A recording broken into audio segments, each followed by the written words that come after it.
EAN 3 এরকম লিখছিলাম না? জি sir. Is equal to EM AN sine of 3 omega t এরকম ছিল না? মনে আছে? Yes sir. তাহলে এই ভোল্টেজটা তো জিরো না, এটা কি জিরো? না স্যার, ইএন এর ক্ষেত্রে জিরো না। জিরো না, EN মাইনাস NB করছি না? NB মানে হলো তাহলে EBN কি? BN 3 কি ছিল? EN সেম ছিল sir, EMBN sin 3 omega t sine of 3 omega t. যখন একটা থেকে আরেকটা বিয়োগ করতেছি, যখন মাইনাস করতেছি, তখন রেজাল্ট হইলো জিরো। তো এখানে তো একটা ভোল্টেজ ফেজ ভোল্টেজ থেকে আরেকটা ফেজ ভোল্টেজ মাইনাস হচ্ছে, যেহেতু NB কে উল্টা লিখলে BN হয়, তাই না? মাইনাস হয়। এটাকে কি লেখা যায়? মাইনাস NB লেখা যায় না? মাইনাস BN লেখা যায় না এটা? জি sir, minus BN. Minus BN। তো মাইনাস BN যখন করতেছি তখন কি এটা থেকে এটাকে মাইনাস করতেছে, মাইনাস করার ফলে জিরো আসতেছে। কিন্তু এইটা কি ইন্ডিভিজুয়ালি জিরো AN অথবা BN? না, তার ইন্ডিভিজুয়ালি জিরো না। তার মানে ফেজ ভোল্টেজে থার্ড হারমোনিক্স আছে,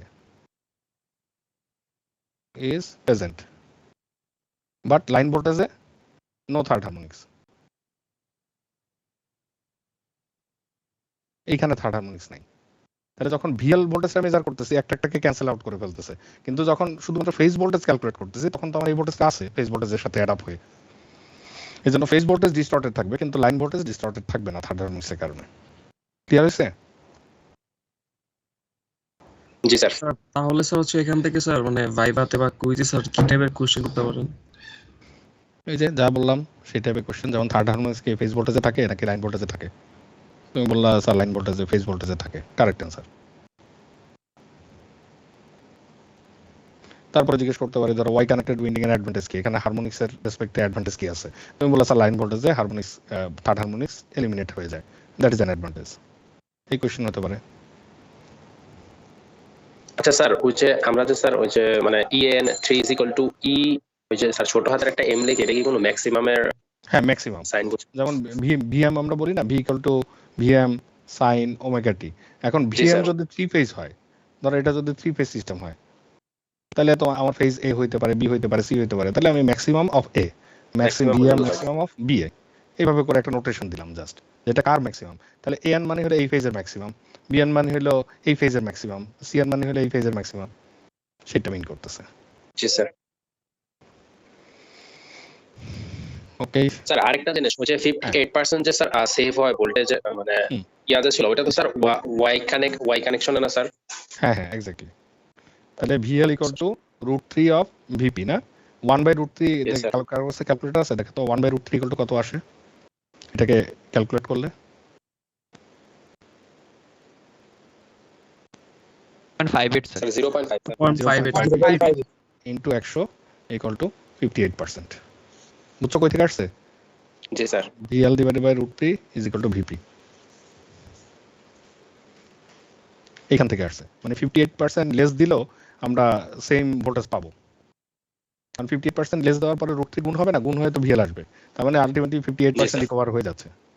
আমরা এখানে 58% কম উইন্ডিং দিচ্ছি, পরে ভিএল যখন বের করতেছি √3 গুণ হয়ে যাচ্ছে, মানে ভিএলটা বেড়ে যাচ্ছে। কত পরিমাণ বাড়তেছে? √3 পরিমাণ বাড়তেছে। তো √3 পরিমাণ বাড়লে অটোমেটিক্যালি আবার ভিএল সেম জায়গায় চলে আসতেছে, বুঝতে পারছো? এই জন্যই 58%। জি স্যার।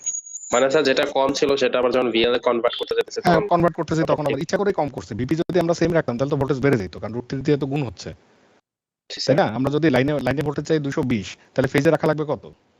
কম রাখা লাগবে, কারণ √3 টাইমস গুণ হয়ে তো আবার হ্যাঁ সামথিং ইনটু ধরো √3, ধরো x into √3 is equal two VL, এইভাবে করা লাগবে লাইন ভোল্টেজ বের করার জন্য। তাহলে এই x যদি হয় তোমার আমার ভিপি মানে ফেজ ভোল্টেজকে √3 দিয়ে গুণ করে তারপর আমি লাইন ভোল্টেজ পাবো। লাইন ভোল্টেজ আমার ধরো রিকোয়ারমেন্ট যদি থাকে 220, তাহলে আমার ভিপি ফেজ ভোল্টেজ কত রাখা লাগবে? 220 ডিভাইডেড বাই √3। G sir. তার মানে ফেজ ভোল্টেজের ফেজের যে উইন্ডিং সেটা কম রাখা লাগবে না, কারণ ভোল্টেজ কমাইতে গেলে তো আমার উইন্ডিং কমানো লাগবে। তার মানে উইন্ডিং কতটুকু কমাবো? 1/2, মানে 58% কমাইলে আমি সেম জিনিস পাবো। ডেল্টাতে যেমন সরাসরি ফেজ ভোল্টেজ লাইন ভোল্টেজ হয়ে যাচ্ছে, তাই না? এখানে যেটা ভিপি এটাই তো ভিএল, তাহলে ডেল্টার মতো করলে হবে না। আবার একই সাথে একটা অল্টারনেটরকে তুমি যদি ডেল্টা কানেক্টেড করো আর ওয়াই কানেক্টেড করো, ডেল্টা কানেক্টেড করলে কিন্তু তোমার টার্মিনাল ভোল্টেজ কম পাবা, আর ওয়াই কানেক্টেড করলে কিন্তু টার্মিনাল ভোল্টেজ বেশি পাবা একই জেনারেটরেরই।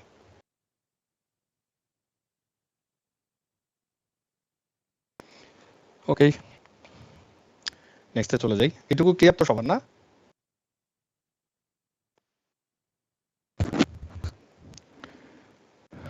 আর কারো কোনো কোয়েশ্চেন আছে? না স্যার। আচ্ছা গুড। কোয়েশ্চেন থাকলে কোয়েশ্চেন করবা, কোয়েশ্চেন না। তোমরা জানো তো স্পেস বার চেপে ধরলে মাইক্রোফোন অন হয়ে যায়, আবার স্পেস বার ছেড়ে দিলে অফ হয়ে যায় সাথে সাথে। জি স্যার। আচ্ছা, যারা জানো না তারা জেনে রাখো, মাইক্রোফোন তোমাকে ম্যানুয়ালি অন করতে হবে না, তুমি জাস্ট স্পেস বার চেপে ধরে কথা বলবা, স্পেস বার ছেড়ে দিলে মিউট হয়ে যাবে। সো তোমার কোনো কথা থাকলে স্পেস বার চেপে ধরে বলতে পারো, এটা ইজি ওয়ে।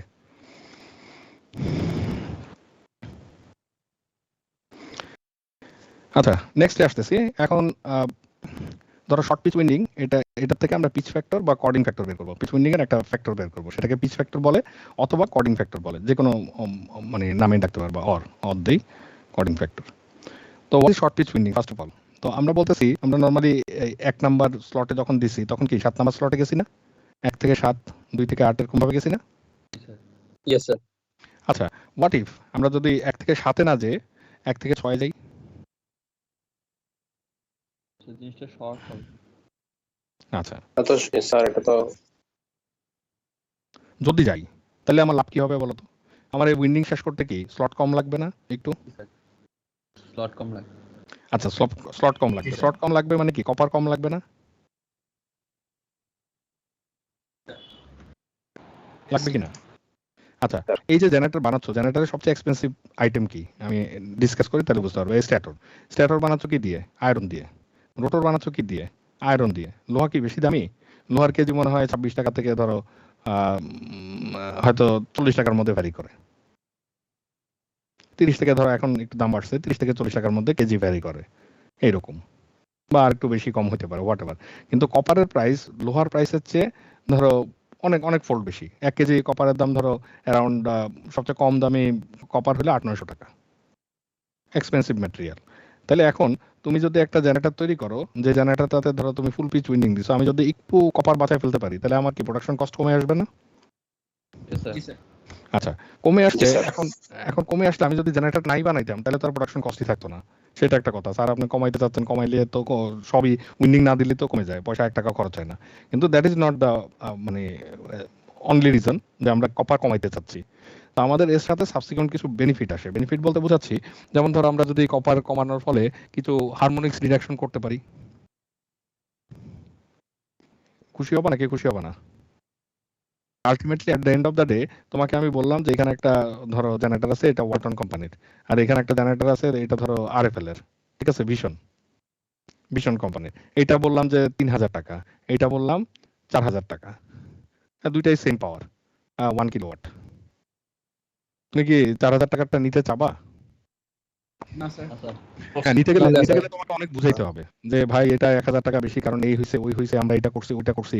এখন নরমালি মানুষের টেন্ডেন্সি হলো we go for low price devices, ঠিক আছে। তার সাথে যদি আমি সাবসিকুয়েন্টলি বলি এই 3000 টাকাটা যখন নিবেন স্যার এটাতে হারমোনিক্স নাই, হারমোনিক্স আরো কম এটার চেয়ে, তাহলে তুমি কি এটা বিক্রি করতে পারবা? না স্যার।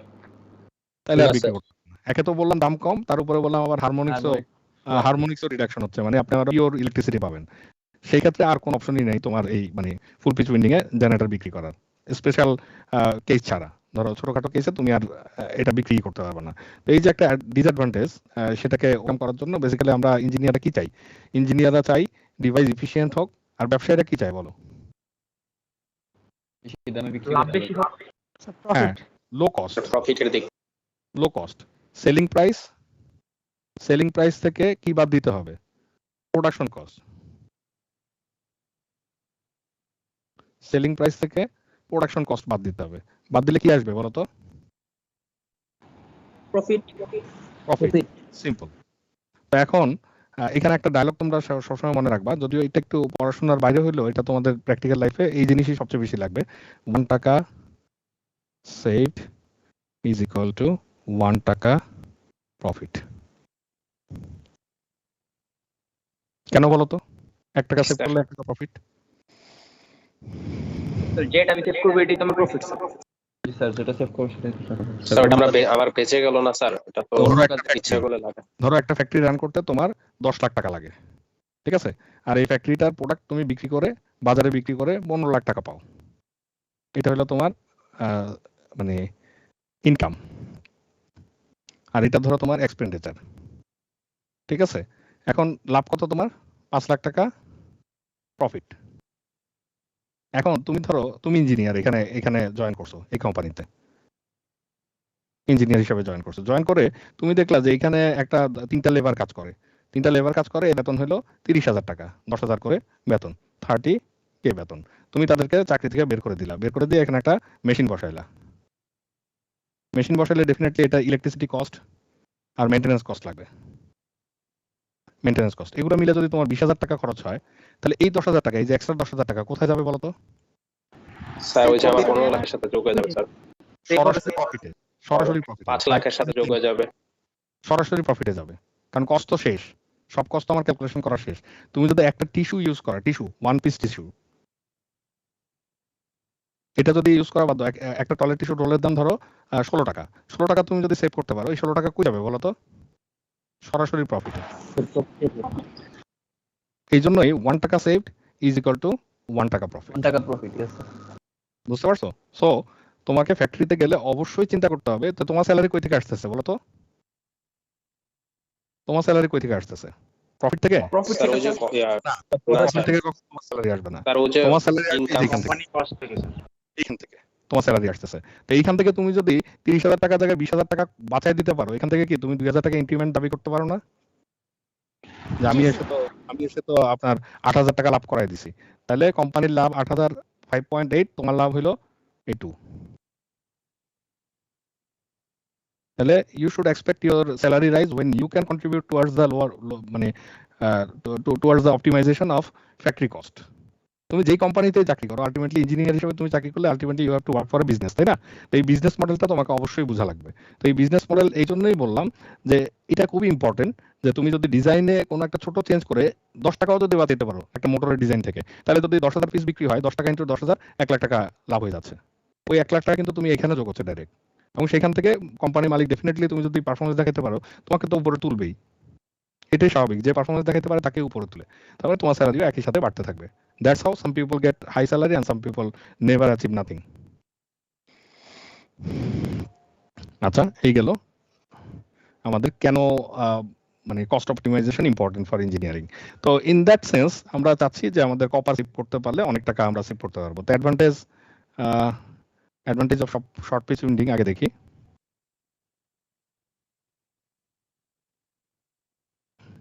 অটোমেশন করলে কি কস্ট কমে যায়, তাই না? জি স্যার। ভুল কনসেপ্ট। তাহলে গার্মেন্টসে এত লোক কাজ করে কেন? সো অটোমেশন করলে এটার কস্টটা বাড়বে, কারণ এখানে তো আদার্স অনেক কস্ট তাহলে অ্যাড হবে। খরচার জন্য কাজের বুয়া রাখছে। স্যার মেইনটেনেন্স আর ইলেকট্রিসিটি। এক্স্যাক্টলি। একটা ইঞ্জিনিয়ার কখনোই বলবে না অটোমেশন করলেই কস্ট কমে যাবে। তাহলে তোমার বাসায় বুয়া রাখছো কেন? তুমি একটা ডিশ ওয়াশার কিনো, একটা তোমার ভ্যাকুয়াম ক্লিনার কিনো, একটা অটোমেটিক ভ্যাকুয়াম ক্লিনার যেটা ঘরে ঘুরে ঘুরে ক্লিন করে সেটা কিনো, একটা ওয়াশিং মেশিন কিনো, ঠিক আছে? এগুলো সব কিনো, কিনলে তোমার ইয়া হবে। তারপর ধরো খাবার বাইরে থেকে অর্ডার দাও, অটোমেশন। তুমি মোবাইলে অর্ডার দিবা, বিকাশ থেকে টাকা কেটে নিয়ে যাবে, ফুড পান্ডা ডেলিভারি দিয়ে যাবে। But all this thing cost, তাই না? এই কস্টগুলো আমরা যোগ করে দেখছি যে না, এগুলা থেকে আমি একটা যদি 6,000 টাকায় যদি একটা লোক রাখি, সে আমাকে সারাদিন সার্ভিস দিচ্ছে এবং তার ইলেকট্রিসিটি বিল নাই, তাকে আমি খাবার দিতে হচ্ছে, কিন্তু এইখানে প্রত্যেকটা ডিভাইসে ইলেকট্রিসিটি বিল আছে। আমি এই কস্ট অ্যানালাইসিস করে দেখছি যে না, this is profitable. That's why automation is not always profitable. এটা তোমাকে মাথায় রাখা লাগবে। কোনো দেশের জন্য যদি অটোমেশন সলিউশন হয়, যেমন ইউএসএ তে তুমি যদি এখন বলো কাজের লোক রাখবো, তাহলে দ্যাট ইজ ব্যাড কনসেপ্ট। আবার বাংলাদেশে যদি বলো যে বাসায় অটোমেশন করব, সেটাও মে বি এ ব্যাড, মানে ইট ডিপেন্ডস অন সিচুয়েশন, যে তোমাকে এগুলো ক্যালকুলেট করে নিতে হবে। Otherwise you may not be saving anything. আরেকটা জিনিস তোমাকে বলি, যেমন এনার্জি সেভিং বাল্ব কি কস্ট ইফেক্টিভ, তাই না? স্যার একটা এনার্জি সেভিং বাল্বের দাম কত? 250 থেকে 350 টাকা, এই রেঞ্জে, ঠিক কিনা? এলইডি বাল্বগুলা। আচ্ছা, নরমাল একটা বাল্বের দাম কত? 60 টাকা। স্যার তাহলে প্রথমেই তুমি কত টাকা বেশি ইনভেস্ট করতেছো? 290 টাকা অ্যারাউন্ড। Yes sir. আবার এই লাইফটার কি লাইফ টাইম আছে না এই বাল্বটার?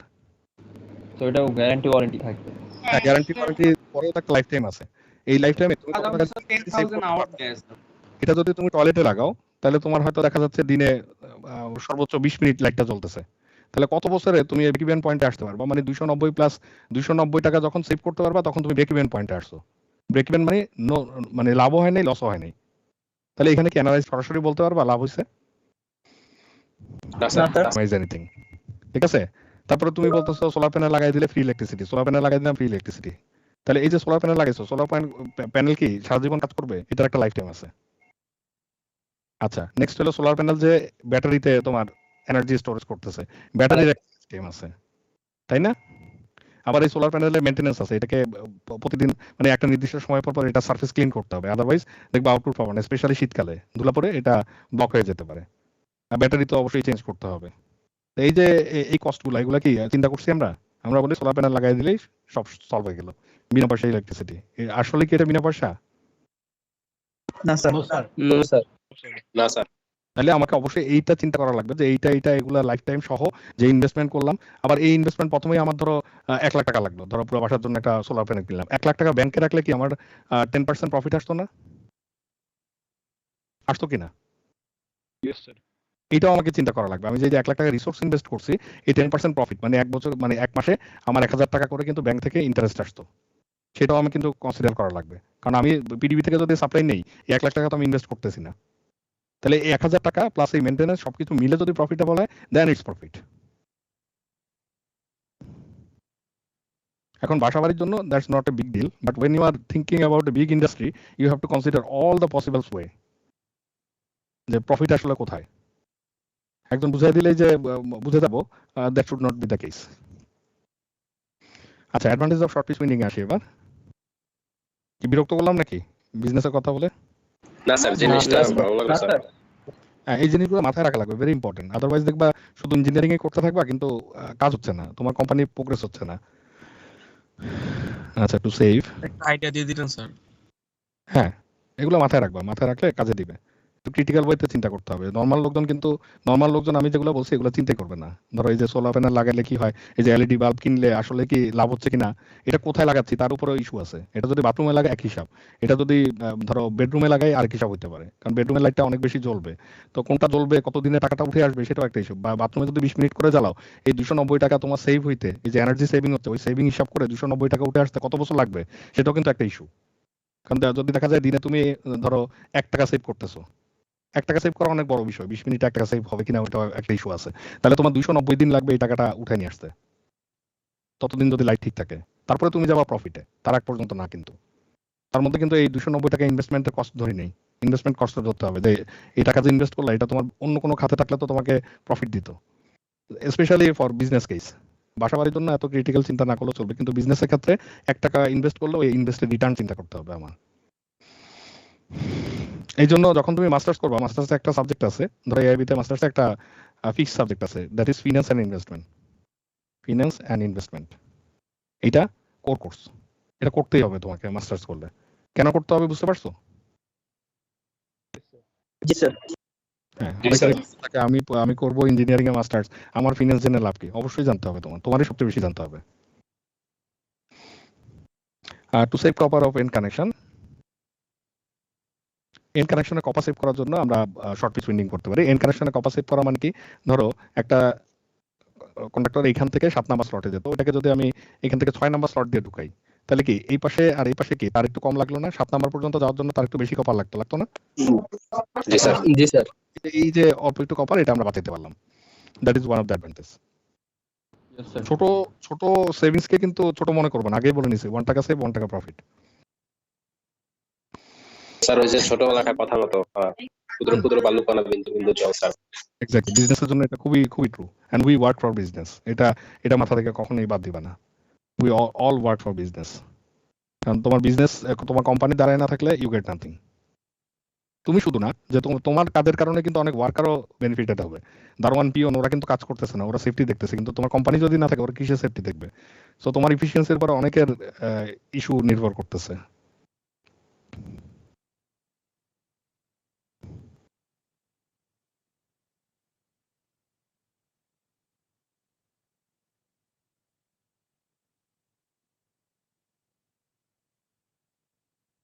আচ্ছা, এই শর্ট পিচ উইন্ডিং দ্বারা আমরা হারমোনিক্স রিডিউস করতে পারি, কিন্তু এই শর্ট পিচ উইন্ডিং এ হারমোনিক্স রিডাকশনের যে টেকনিক, সেটা একটু complicated and out of scope of undergrad study.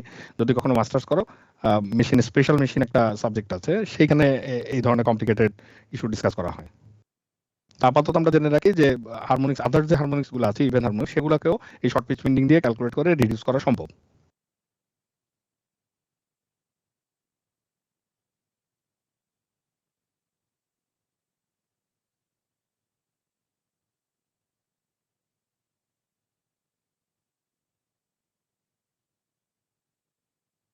Due to reduction of high frequency component harmonics,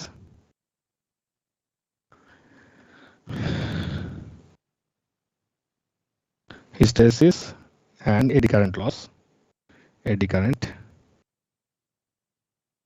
loss are reduced. আচ্ছা, তিনটা জিনিস থাকে শর্ট পিচ উইন্ডিং অ্যাডভান্টেজ। একটা হলো আমাদের কপার সেভ হচ্ছে এন কানেকশনের ক্ষেত্রে, যেখানে ঘুরে নিয়ে আসতেছে এক স্লট আগে আসলে একটু হলো কপার সেভ হবে, নাম্বার 1। নাম্বার 2 হলো যে তারা হারমোনিক্স রিডাকশন করতে পারে। এটার ডিটেলস আমরা যাবো না, আমরা শুধুমাত্র এটা দেখে রাখলাম যে শর্ট পিচ উইন্ডিং দ্বারা হারমোনিক্স আরো মিনিমাইজ করা সম্ভব। আর থার্ড হলো যে আমরা যেহেতু হারমোনিক্স মানে হলো হাই ফ্রিকোয়েন্সি কম্পোনেন্ট, তাই না? যদি থার্ড হারমোনিক্স বলি তার মানে 3 into 150 হার্টজ এই ধরনের। যদি এর মাল্টিপল গুলা ধরি তাহলে আরো হাই ফ্রিকোয়েন্সি, ঠিক আছে না?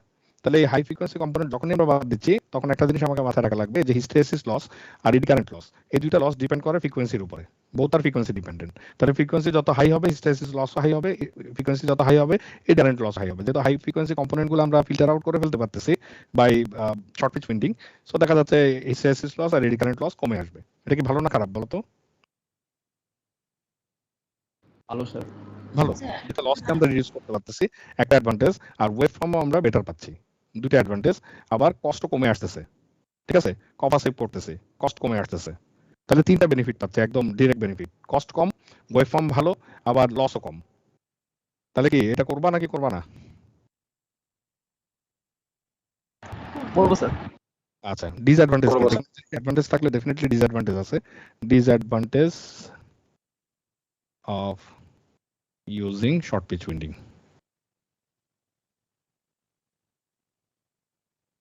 আচ্ছা, শর্ট পিচ উইন্ডিং এর ডিসঅ্যাডভান্টেজ কি? প্রথম কথা হলো যে আমরা নরমালি একটা কন্ডাক্টরকে নর্থ পোলের আন্ডারে বসাইলে এক মাথাকে, আরেক মাথা কোথায় বসাই? সাউথ পোলের আন্ডারে, তাই না? তো নর্থ পোলের এক্সাক্ট নিচে থাকলে যদি 1 ভোল্ট হয়, সাউথ পোলের এক্সাক্ট নিচে থাকলে কি 1 ভোল্টই হবে, মানে অপোজিট ডিরেকশনে। কিন্তু আমরা কানেকশন দিয়ে আমরা 2 ভোল্ট নিয়ে আসতেছি, তাই না? এই তো কমন সিনারিও। কি এটা ক্লিয়ার? আচ্ছা, এখন এটা যদি সাউথ পোলে এক্সাক্ট নিচে না থাকে, একটু ডানে বামে থাকে, তাহলে কি 1 ভোল্ট হবে? না স্যার, না স্যার, কম হবে না বেশি হবে? কম হইতে পারে। কম হবে। কম হবে স্যার। এক্সাক্ট নিচে থাকলে তো সবচেয়ে বেশি ফ্লাক্স কাট করতেছে থাকে, ডানে বামে সরে গেলে তো আর এত বেশি ফ্লাক্স কাট করবে না। নাম্বার স্লটে যখন আমরা দিতাম, এটা নর্থ পোলে ফার্স্ট স্লট হইলে আমরা 7 নাম্বার স্লটে দিতাম, সাউথ পোলে ফার্স্ট স্লটে, ঠিক আছে? তাহলে 1 থেকে 7 সাউথ পোলে ফার্স্ট স্লটে দিতাম। এখন একদম সাউথ পোলে ফার্স্ট স্লটে না দিয়ে আমরা এই জায়গায় দিচ্ছি 6 নাম্বার স্লটে। দেওয়ার ফলে সাউথ পোলে এক্সাক্ট নিচে না থাকার কারণে এতে কিছু পরিমাণ ভোল্টেজ কমে যাবে, একটু হলেও আমার ভোল্টেজ কমবে। This is one of the disadvantage. আরেকবার একটু স্যার বলবেন। যেটা বলতেছি, একদম পোলের নিচে থাকতে যদি 1 ভোল্ট হয়, ধরো ম্যাগনেটের ফ্লাক্স এখানে সবচেয়ে বেশি, এটা এখানে আমার ধরো নর্থ পোলটা আছে এই মুহূর্তে, নর্থ পোল এখানে আছে, ঠিক আছে? তো আমার কন্ডাক্টরটা যদি এই জায়গায় থাকে, তাহলে যে পরিমাণ ভোল্টেজ হবে এই জায়গায় থাকলে কি সেম ভোল্টেজ হবে? না স্যার। কম হবে না? তাহলে এটা যদি 7 নাম্বার স্লট হয়, এটা যদি 6 নাম্বার স্লট হয়, তাহলে 6 নাম্বার স্লটে থাকলে কম ভোল্টেজ হবে, এই ধরনের জিনিস। আমরা বলতেছি এইটা নর্থ পোলের ঠিক নিচে আছে, ভালো কথা, এটা 1 ভোল্ট হচ্ছে, কিন্তু ধরো এটা সাউথ পোলের ঠিক নিচে না থেকে একটু দূরে আছে, তাহলে এটাতে 1 ভোল্টের চেয়ে কম হবে। তাহলে টোটাল ভোল্টেজ আগে 2 পাইতাম, এখন আর 2 পাচ্ছি না, একটু কম পাবো। বুঝা গেল কি? জি স্যার। স্যার আবার একটু বলেন স্যার। বলো। স্যার আমার নেটওয়ার্ক প্রবলেমের জন্য বুঝতে পারিনি। না, বলতেছি নর্থ পোলের এক্সাক্ট নিচে যদি থাকে, তাহলে যদি 1 ভোল্ট পাই, তাহলে সাউথ পোলে এক্সাক্ট নিচে না থেকে ডানে বামে যদি থাকে একটু দূরে সাউথ পোল থেকে, তাহলে কি সেম ভোল্টেজ পাবো? 1 ভোল্ট পাবো নাকি কম পাবো? স্যার এটা একটু কম পাবো আমরা। কম পাবো, কারণ এটা তো মানে ম্যাক্সিমাম ফ্লাক্সের নিচে নাই, একটু দূরে আছে। তাহলে এটাতে 1 ভোল্ট পাইলে এটাতে তখন আর 1 ভোল্ট পাচ্ছি না, যেহেতু শর্ট পিচ উইন্ডিং করছি, একটু আগে পিছিয়ে দিছি আমরা। তার ফলে আমরা দেখতেছি যে total voltage around the loop is somewhat reduced, আগের মতো নাই, একটু কমে যাচ্ছে।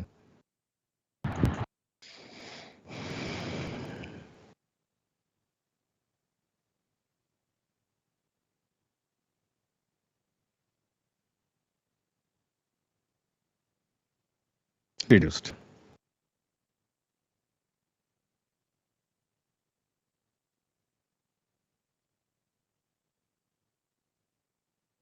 আচ্ছা, আগে আমরা কি অ্যারিথমেটিক্যাল সাম করতে পারতাম না? এটা এই ভোল্টেজটা যা এই সাউথ পোলের আন্ডারে এক্স্যাক্টলি অপোজিট ভোল্টেজ তৈরি হচ্ছিল না? নর্থ পোলে যদি এদিকে ভোল্টেজ হয়, সাউথ পোলে এক্স্যাক্টলি অপোজিট হচ্ছে। এখন কি সাউথ পোল থেকে শর্ট একটু শিফট হয়ে গেলে কি এক্স্যাক্টলি অপোজিট ভোল্টেজ হবে? না স্যার। এখন আগে না, স্যার।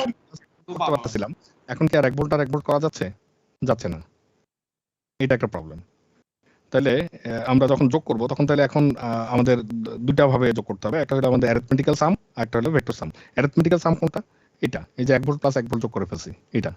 এক্স্যাক্টলি এটা যেদিকে ছিল এক্স্যাক্টলি এটা অপোজিট দিকে ছিল, যেহেতু জাস্ট রিভার্স। এটা নর্থ পোলের আন্ডারে আছে, এটা এক্স্যাক্টলি সাউথ পোলের আন্ডারে আছে। তো 1 ভোল্ট প্লাস 1 ভোল্ট আমরা যোগ করতে পারতেছিলাম, কিন্তু এখন আর যোগ করা যাবে না, কারণ হলো এখন আর এটা exactly 180 degree out of phase নাই। বুঝা গেল? একটা যদি এদিকে থাকে ভোল্টেজ, আরেকটা ভোল্টেজ কি ছিল? এক্স্যাক্টলি অপোজিট ছিল না? সাউথ পোলেরটা এই দিকে ছিল ভোল্টেজ, এক্স্যাক্টলি অপোজিট। এটা থেকে এটা 180 ডিগ্রি অ্যাপার্ট। আমরা এইভাবে কানেক্ট করে দিছি। সো আমরা যোগ করতে পারছি অ্যারিথমেটিক্যাল সাম 1 ভোল্ট প্লাস 1 ভোল্ট যোগ করতে পারছি। এখন কি পারবো? এটা কি 180 ডিগ্রি অ্যাপার্ট থাকবে? না স্যার। থাকবে না। তাহলে আমরা একটা ফ্যাক্টর এখন ডিসাইড করব, যেটাতে আমরা দেখব যে কি পরিমাণ ভোল্টেজ আসলে কমে যায়। পিচ ফ্যাক্টর, এটা একটা ফ্যাক্টর ডিফাইন করতেছে। এটাকে কেসি, কেপি অর কেসি বলবো, যে কোনো একটা ডিফাইন করব। তাহলে আমরা কেপি অর কেসি যেটাই বলো ইজ ইকুয়াল টু, তাহলে যদি আমরা শর্ট পিচ উইন্ডিং না করতাম তাহলে কি হতো? অ্যারিথমেটিক্যাল সাম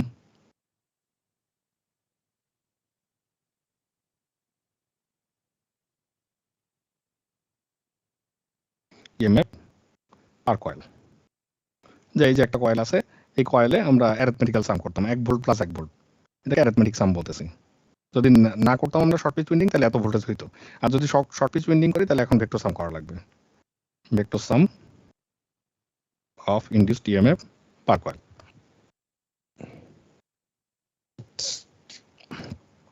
তো সেই জিনিসটা একটু দেখি।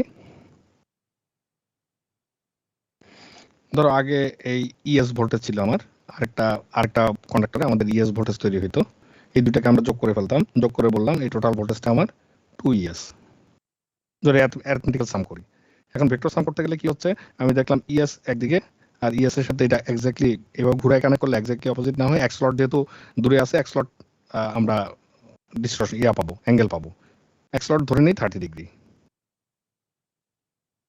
ইএস আর ইএস। এবার যোগ হবে কিভাবে? সামান্তরিক আঁকতে হবে। সামান্তরিক আঁকলে যে কর্ণটা পাবো সেই কর্ণই হলো আমার লব্ধি। দিস ইজ আওয়ার ই, মানে টোটাল ভোল্টেজ।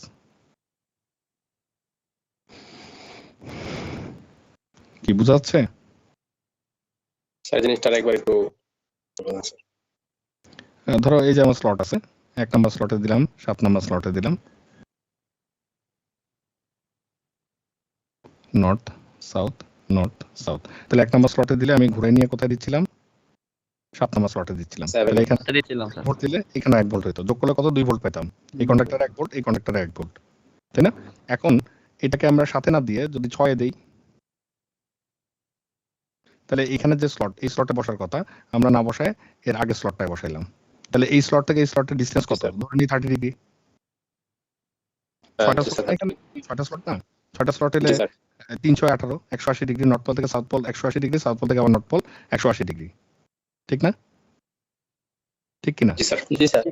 তাহলে 30 ডিগ্রি যদি হয়, এই তাহলে এই ভোল্টেজ আর এখন 180 ডিগ্রি না হয় 30 ডিগ্রি টিল্টেড থাকবে। যেমন আগে যেমন এটাকে যোগ করে ফেলতে পারছি সরাসরি, এই ভোল্টেজ প্লাস এই ভোল্টেজ এখন আর সরাসরি যোগ করা যাচ্ছে না, এটা একটু 30 ডিগ্রি শিফটেড হয়ে গেছে, কারণ আমরা আগের স্লটে চলে গেছি। যদি পরের স্লটে যেতাম 30 ডিগ্রি এদিকে শিফটেড হয়ে যেত। পরের স্লটে যাওয়া তো কোনো মানে নেই, কভার আরো বেশি লাগবে। সো আগের স্লটেই গেছি, যাওয়ার ফলে 30 ডিগ্রি শিফটেড হয়ে গেছে। হয়ে দেখো এই যে 30 ডিগ্রি শিফটেড হয়েছে, হইলে আমাদের এখন রেজাল্টেন্ট ভোল্টেজ কত? ভেক্টরিক্যালি যোগ করা লাগবে। জি স্যার।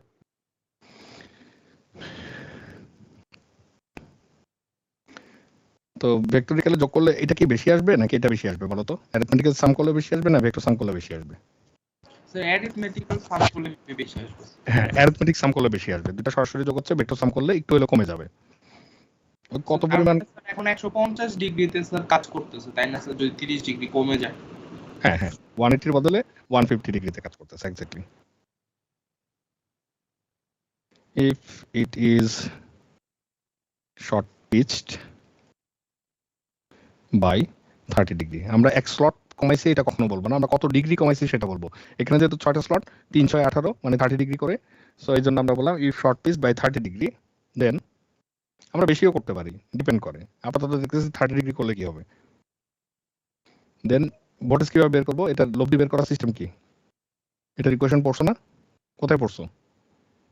বিভিন্ন জায়গায় পড়ছো, গতিবিদ্যায়ও পড়ছো, তাই না? দুইটা ভেক্টরকে যোগ করার সিস্টেম। জি স্যার। আচ্ছা, তাহলে এটা আমরা কিভাবে যোগ করবো? ই ইকুয়াল টু আমরা একটা সূত্র জানি, যদি দুইটা ভেক্টর সেম হয়, সেম ভেক্টরের ম্যাগনিটিউড বের করার সিস্টেম হলো 2 into magnitude into cos of তাদের মাঝখানে অ্যাঙ্গেল ডিভাইডেড বাই 2।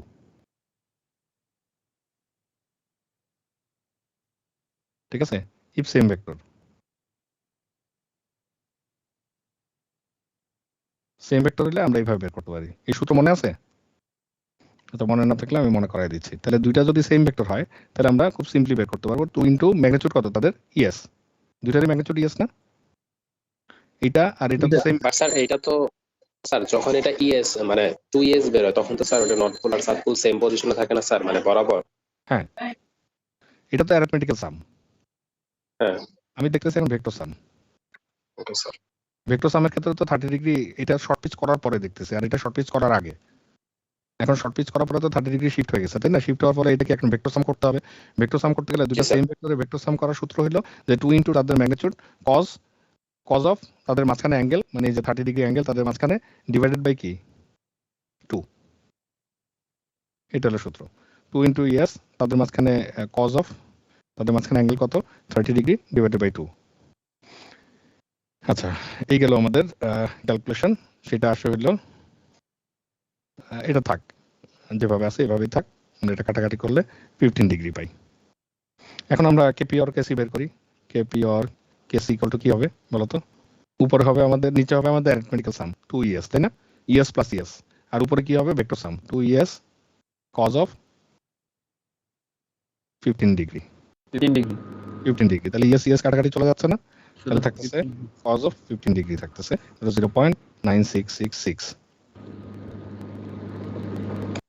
0.9666 এটা কি মিন করে বলো তো? Equal to 96.66%। কি মিন করে একটু চিন্তা করে বলো তো? স্যার এখন ফ্লাক্সের 96.66 কাউন্ট হবে। আগে যে ভোল্টেজ হইতো তার তুলনায় এখন ভোল্টেজ কতটুকু হবে? স্যার আগে যদি 100% এটা কম হবে। 6% হবে, 4% অফ। এক্স্যাক্টলি 4% কম পাচ্ছি আমরা, 3% আমরা কম পাচ্ছি আগের তুলনায়। আগে যদি আমরা 100 ভোল্ট পাইতাম তাহলে শর্ট পিচ উইন্ডিং করার পরে আমরা বেসিক্যালি 96.66 ভোল্ট পাবো, এটা মিন করে। তাহলে খুব বেশি কি কমছে ভোল্টেজ? হিউজ অ্যামাউন্টে তো ড্রপ করে নাই। সামথিং কমছে স্যার। হ্যাঁ, হিউজ অ্যামাউন্টে তো ড্রপ করে নাই, অল্প ড্রপ করছে, কিন্তু বেনিফিটটা কি অনেক না? আমরা এই ড্রপটা ক্যালকুলেট করে নিব, যখন ডিজাইন করব তখন এই ড্রপ ক্যালকুলেট করে ডিজাইন করব। সো আমাদের 200 বেশি থাকবে আউটপুটে, ওটা নিয়ে সমস্যা নেই, কিন্তু শর্ট পিচ উইন্ডিং দিয়ে করব, তার ফলে আমাদের কপা সেভ হবে। তাহলে এখানে পিচ ফ্যাক্টর কত? equal to 0.9666. This is our pitch factor.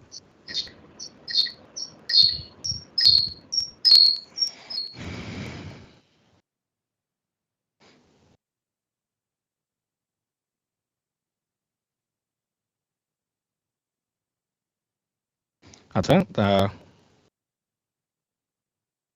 coil span fall short by an angle alpha electrical. হ্যাঁ, যদি কয়েল স্প্যানটা শর্ট হয় আলফা অ্যাঙ্গেলে ইলেকট্রিক্যালে, আমাদের এখানে কত ডিগ্রি শর্ট হয়েছে বলো তো? আমরা যে ক্যালকুলেট করলাম আমাদের ইলেকট্রিক্যালি কত ডিগ্রি শর্ট হয়েছে? 30 ডিগ্রি স্যার। 30 ডিগ্রি শর্ট, তাই না? মেকানিক্যালি না, কিন্তু এটা ইলেকট্রিক্যাল ডিগ্রি, যে নর্থ পোল থেকে সাউথ পোল আমরা চিন্তা করব 180 ডিগ্রি, আবার এই সাউথ পোল থেকে নর্থ পোল আরো 180 ডিগ্রি, কিন্তু মেকানিক্যাল ডিগ্রি কত? এখান থেকে এতটুকু হলে 180 ডিগ্রি, আমরা হিসাব করতেছি কিন্তু ইলেকট্রিক্যাল ডিগ্রি। তাহলে নর্থ পোল থেকে সাউথ পোল 180 ডিগ্রি, তাহলে একটা যেহেতু 6টা স্লট, প্রতি স্লটে হলো 30 ডিগ্রি করে, সো আমরা এক স্লট কমাইছি, তার মানে 30 ডিগ্রি শর্ট করছি। সেই জিনিসটা আমরা বলতেছি এখানে, যে if coil span fall short by an angle alpha electrical, মানে 30 ডিগ্রি আমাদের এক্সাম্পলের জন্য electrical, this angle is called cording angle.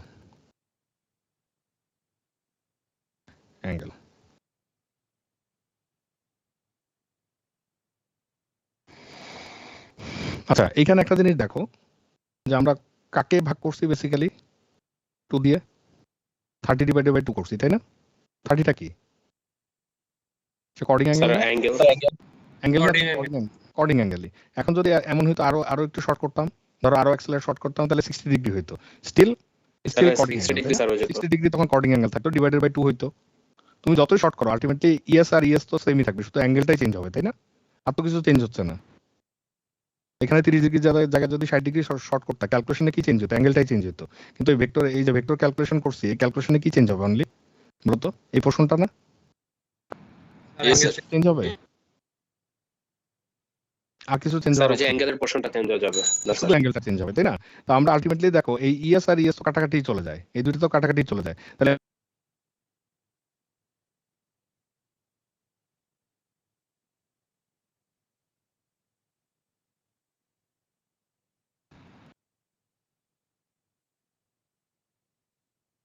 যতটুকু শর্ট করব তাহলে Kp or Kc equal to সরাসরি লিখতে পারি কজ অফ আলফা বাই 2, আর কিছু দরকার নেই। বাকিগুলো সবসময় কাটাকাটি চলে যাবে, যেহেতু একটা দেখলাম, আর বাকিগুলা জাস্ট আলফা বাই 2 হলেই হয়ে যাবে।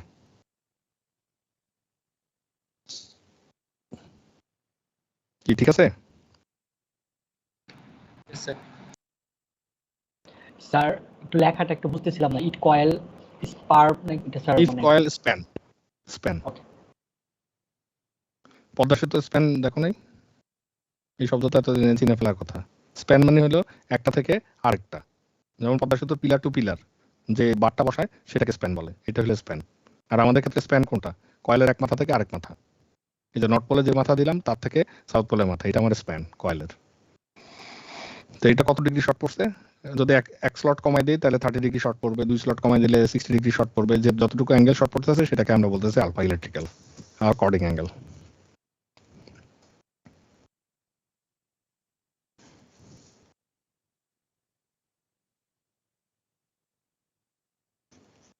এটা দেখবা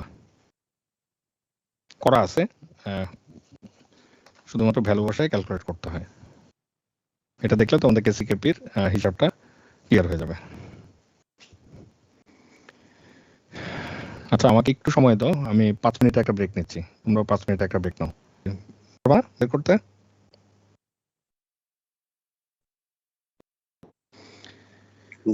জি স্যার। করে দেওয়া আছে, তারপরে দেখবা যদি মানে মনে হয় যে ডিফিকাল্টিজ আমাকে মেসেজ জানাবা।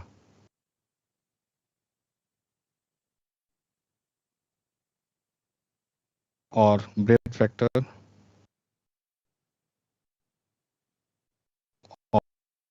और स्प्रेड फैक्टर,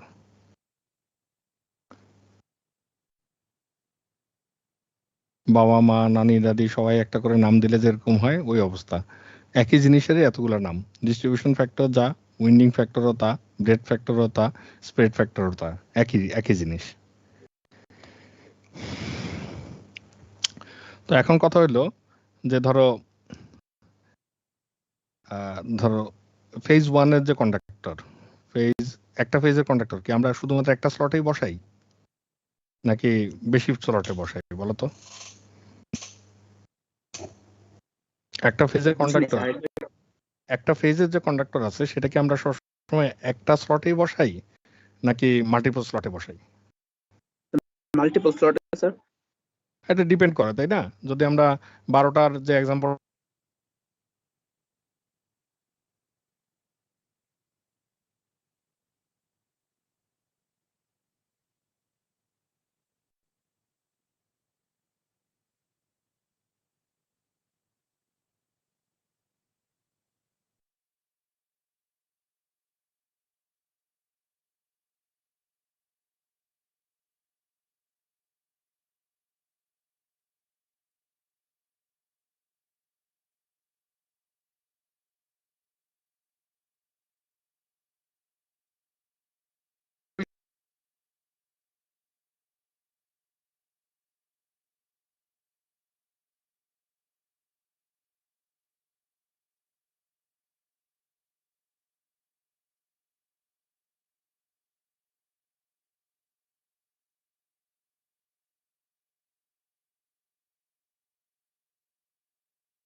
7 এ স্যার হ্যাঁ 1 থেকে 7 গেল, 1 ভোল্ট প্লাস 1 ভোল্ট হইলো।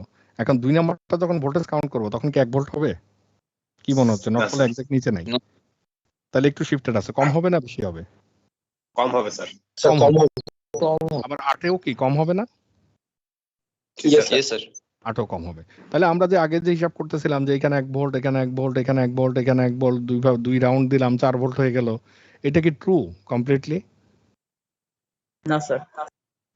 তার মানে এখানেও আমাকে একটা চিন্তা করতে হবে যে যে ডিস্ট্রিবিউট করলাম তার ফলে কি ভোল্টেজ কমতেছে কিনা। এটার বদলে যদি এমন করতাম যে ধরো আরেকটা এক্সাম্পল দিই, ধরো 1 থেকে 7 আবার 1 থেকে 7 2 রাউন্ড দিলাম, তাহলে এখন দেখো তো এখানে 1 ভোল্ট 1 ভোল্ট 1 ভোল্ট 1 ভোল্ট, এবার হইতো না 4 ভোল্ট? স্যার এটা তো পসিবল না স্যার। না হইতো কি না? হ্যাঁ তাহলে হয়তো স্যার 4 হয়তো 1 থেকে 7 দিলাম, আবার 1 থেকে 7 দিলাম, মানে প্রত্যেকটা স্লটে 2 বার করে কন্ডাক্টর বসাইলাম, 4 ভোল্ট তো হইতো, তাই না? তো 4 ভোল্ট এইভাবে না করে আমরা কি করলাম, ডিস্ট্রিবিউটেড করলাম, কারণ এতগুলা কন্ডাক্টর এক জায়গায় বসানো সম্ভব না, স্লটের তো একটা ফিজিক্যাল ডাইমেনশন আছে। তাহলে স্লটে তুমি যাই বসাও আলটিমেটলি 1 রাউন্ড দিয়ে তোমাকে আদার স্লটগুলো ইউজ করতে হবে, নাহলে এক জায়গায় কত কন্ডাক্টর বসাবা, ঠিক কি না? একটা লিমিটেশনে তো তোমাকে আলটিমেটলি পড়তেই হবে। কি ক্লিয়ার? তো এই জন্য বাধ্য হয়ে আমরা ডিস্ট্রিবিউটেড করতেছি, একটা স্লটে সব কন্ডাক্টর না দিয়ে 1 থেকে 7 দিচ্ছি, 2 থেকে 8 দিচ্ছি, তার ফলে আমরা ডিস্ট্রিবিউটেড করে একটু বেশি কন্ডাক্টর বসাইতে পারতেছি। কিন্তু বেশি 20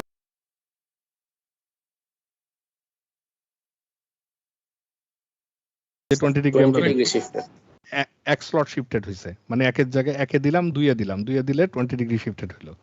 3এরটা কত ডিগ্রি শিফটেড? আরো 20 ডিগ্রি, আরো 20 ডিগ্রি।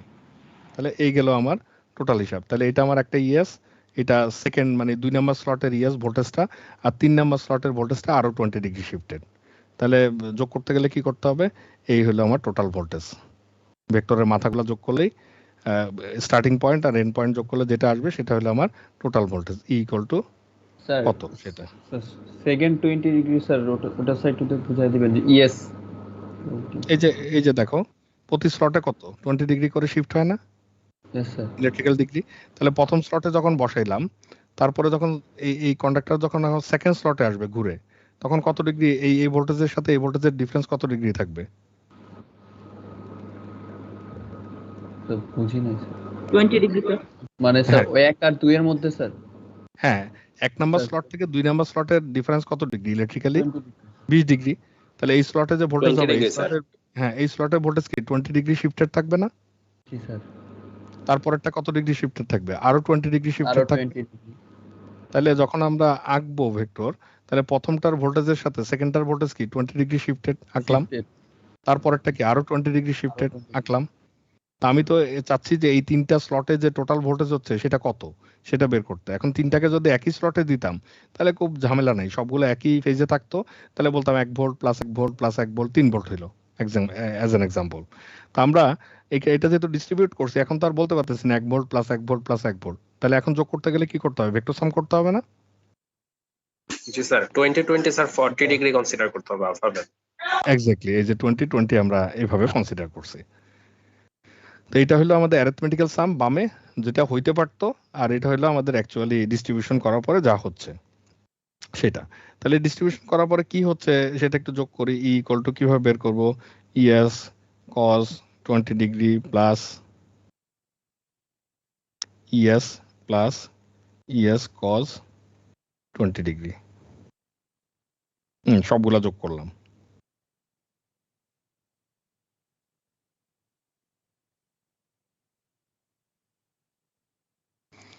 যোগ করে আমরা যেটা পাচ্ছি সেটা হলো 2ES cos 20 degree plus ES অথবা হলো 2ES ইন্টু 0.9397 0.9397 এটা আমাদের রেজাল্ট আসতেছে। ইফ উই ক্যালকুলেট ইট, হ্যাঁ সরি মাঝখানে 2ES হবে না যোগ ও সরি স্যার ঠিক আছে হ্যাঁ 2ES আসছে। আচ্ছা 2.88 ইয়েস, এটা আসলে আমাদের রেজাল্ট। মানে আমাদের 3 আসার কথা টোটাল, এই যে ই ইকুয়াল টু 3 আসছে এখানে, কিন্তু দেখা যাচ্ছে ভেক্টর সাম করলে কিন্তু একটু কমে যাচ্ছে, 2.88 চলে আসতেছে। স্যার ওই থার্ড লাইনে 2s হুম। স্যার ওই cos 20 ডিগ্রির ভ্যালু আর আরেকটা যে স্যার +2 প্লাস es ছিল, এটা কি স্যার সাম করে নিছেন?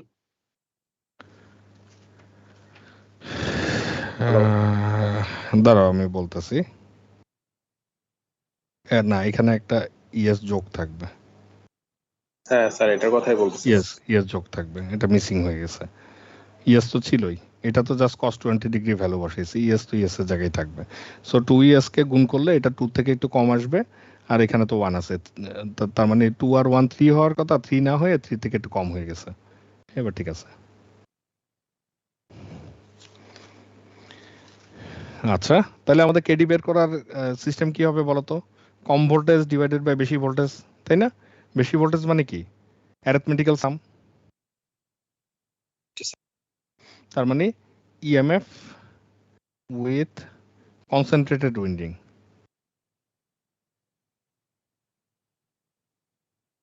কনসেন্ট্রেটেড মানে কি? একই স্লটে সবগুলো উইন্ডিং যদি বসায় দিতাম সেটা। আরেকটা কি? EMF with distributed winding. তার মানে কনসেন্ট্রেটেড উইন্ডিং এটা কি? যোগ করলেই পাই, নর্মাল যে তিনোটা যোগ করব, তার মানে হলো 3es। আর ডিস্ট্রিবিউটেডটা কি আসলো আমাদের? 2.88 ইএস। ইএস ইএস কাটাকাটি চলে গেল, আলটিমেটলি আসতেছে আমার 0.96। তার মানে ডিস্ট্রিবিউশনের জন্য কত পার্সেন্ট ভোল্টেজ লস হচ্ছে? 4%। কম্পেয়ার টু কি? কম্পেয়ার যদি আমরা কনসেন্ট্রেটেড উইন্ডিং করতাম, মানে সবগুলোকে একই স্লটে দিতাম, তার তুলনায় 4% কম আসতেছে।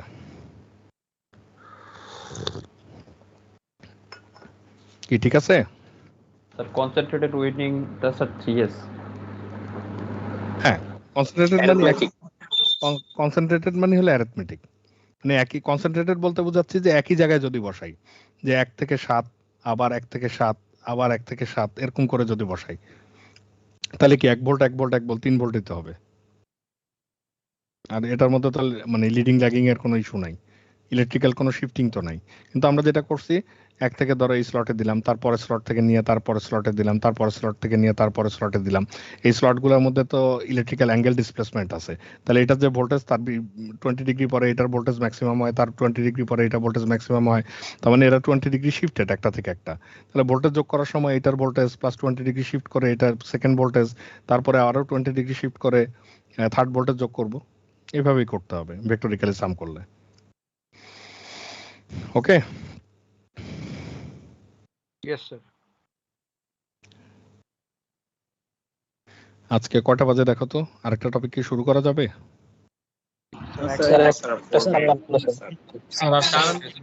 স্যার আজকে থাক স্যার। স্যার কি একটু মাথা লেকচারগুলো দেখাবেন না, স্ক্রিনশট নেই। মাথা ঘুরে? মাথা জি ঘুরে স্যার, না। আজকে এগুলো পড়ে আজকে থাকছে। খারাপ লাগে স্যার। স্যার মাথা আচ্ছা। ঘোরা করতে একদম।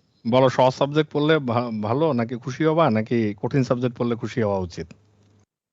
কঠিন গুলো স্যার। কেন? কঠিনগুলো আছে। কেন খুশি হওয়া উচিত এটা বলি। সহজ যেটা, ধরো এবিসিডি সবাই পারে, 2+2 যোগ করলে সবাই পারে, এগুলা দিয়ে কি কোনো চাকরি আছে? নাই। ইন্টারেস্টিং লাগে না স্যার সহজ।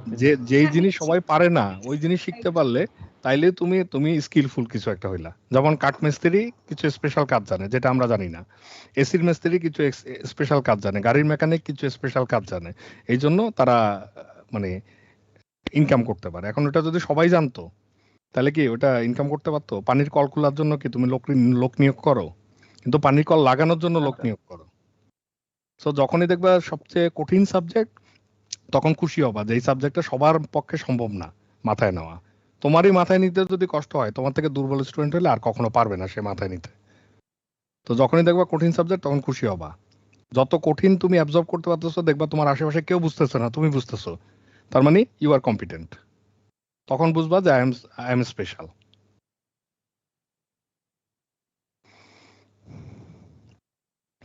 স্যার আমাদের ভার্সিটি কি স্যার মিডিয়ার পরে খুলবে স্যার? কি খুব আসতে ইচ্ছা করতেছে? জি স্যার। তাহলে আসো একদিন। আমি ঢুকানোর ব্যবস্থা করি। স্যার ঢুকতে দেয় স্যার এখন কিন্তু ঢুকতে দেয় না স্যার। একদিন স্যার অফলাইন ক্লাস করলে স্যার ভালোই হতো স্যার। না, অফলাইনে স্যার, সবাইকে next আসতে দিবেন, সবাইকে আসতে দিবে না, 2-1 যদি আসতে চাও হয়তো বলে ব্যবস্থা করা যাবে। স্যার সোমবারে আসি। স্যার আসতে চাই স্যার।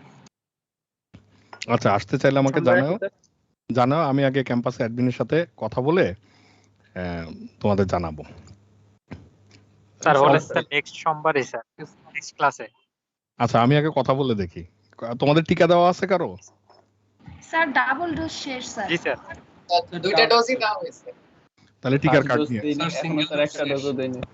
যারা টিকা দিছো তারা টিকার কার্ড নিয়ে আসলে, টিকার সার্টিফিকেট নিয়ে আসলে স্যার আমি 2 মাস ধরে স্যার রেজিস্ট্রেশন করছি স্যার, এখনো পাইনি স্যার। তাহলে তো আনলাকি। হ্যাঁ স্যার নিয়েছি। ওকে, ঠিক আছে তাহলে, thank you very much. Thank you sir. Next ক্লাসে আবার দেখা হবে। আমার আবার ব্যাক টু ব্যাক ক্লাস, তো আমি বের হয়ে যাই। হ্যাঁ, ওকে স্যার, আসসালামু আলাইকুম। Until then, ওকে স্যার, আসসালামু আলাইকুম স্যার। কোনো ইস্যু থাকলে স্ক্রিনশট নিয়ে আমাকে পাঠিয়ে দিও, আমি পরবর্তীতে কল করে যখনই সুযোগ হয় আমি তোমাদের বুঝাই দিব। আর অথবা ক্লাসের শুরুতে বা আমাকে দেখাবা যে ইস্যুটা থাকে, আমি একটু ডিসকাস করে দিব। Okay, okay sir. Okay sir. Thank you আল্লাহ হাফেজ তাহলে। Okay sir. আসসালামু আলাইকুম। আসসালামু আলাইকুম। স্যার আসসালামু আলাইকুম। ওয়ালাইকুম আসসালাম।